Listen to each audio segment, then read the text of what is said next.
One of the problems is that there has been irregularities in the whole tender, in the whole process.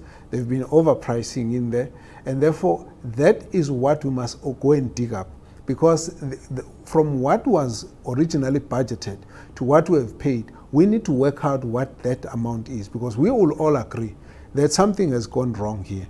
And what has gone wrong is how the price increases, the overpricing, and some of the approaches that are not in keeping with the normal procurement processes.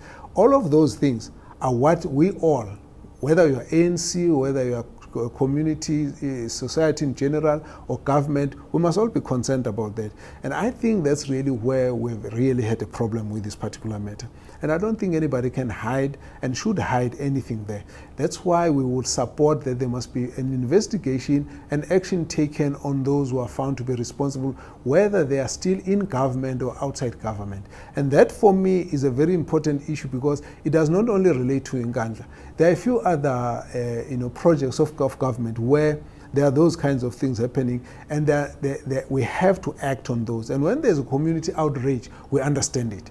Now, the other aspect of this project relates to infrastructure that is outside President Zuma's residence, which must continue to be under the control of government, and it will continue to be used outside government. But some of the features are also not well explained, so that, for example, we've had quite a lot of story about a swimming pool. Now, we've actually asked Zweli, what is this swimming pool about?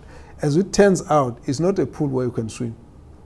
Now, I don't want us to even get too much of details in it, except to say that what would have been nice is to get media or someone to say, show us how this pool would work in fire extinguishing, because it's actually a serious issue that.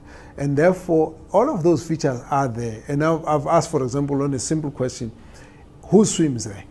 Right? And then it turns out that this is not a pool where you can have a shallow end, a deep end, and the steps and all of that. And it's not that. It's just a one depth kind of pool where it's actually dangerous to swim, from what I can see, in the sense that it's like a 2-meter depth all over, and it's not more about swimming more than about reservoir of the water. And the question of the connections of how you use it as a sprinkler system and so on and so on, I think somebody must go and test it. That's just to say the poor communication of it has caused us a lot of harm on the one side. But I think the South African people, for me, I'm happy when people question issues, because that means that everybody's going to be always vigilant.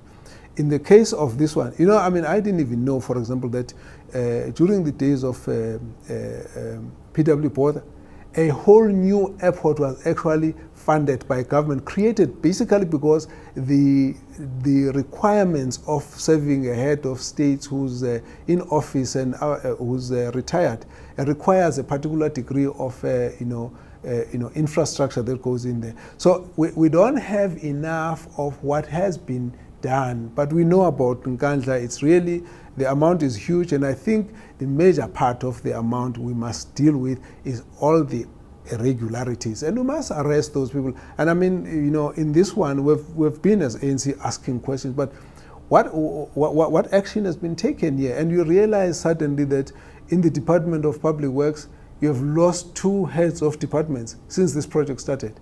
Part of the reasons why there are problems of the way the department is not managing its issues well is some of that. The COO has been removed, the acting COO. We've also got, the minister who's there now is not one of those who were there when the whole project started. So you've got a whole host of things there. I think that South Africans are correct to question issues. But I also think that when there are explanations, we must always try and balance issues up. And if we do so, we will always be able to say that there might be areas where we have differences of opinion on whether we agree on the judgment or not. But there are also instances where I think it's good to always have the facts. And in this case, I think it's good that some of the things get exposed and we know exactly what we're dealing with. You deserve to know more. eNCA.com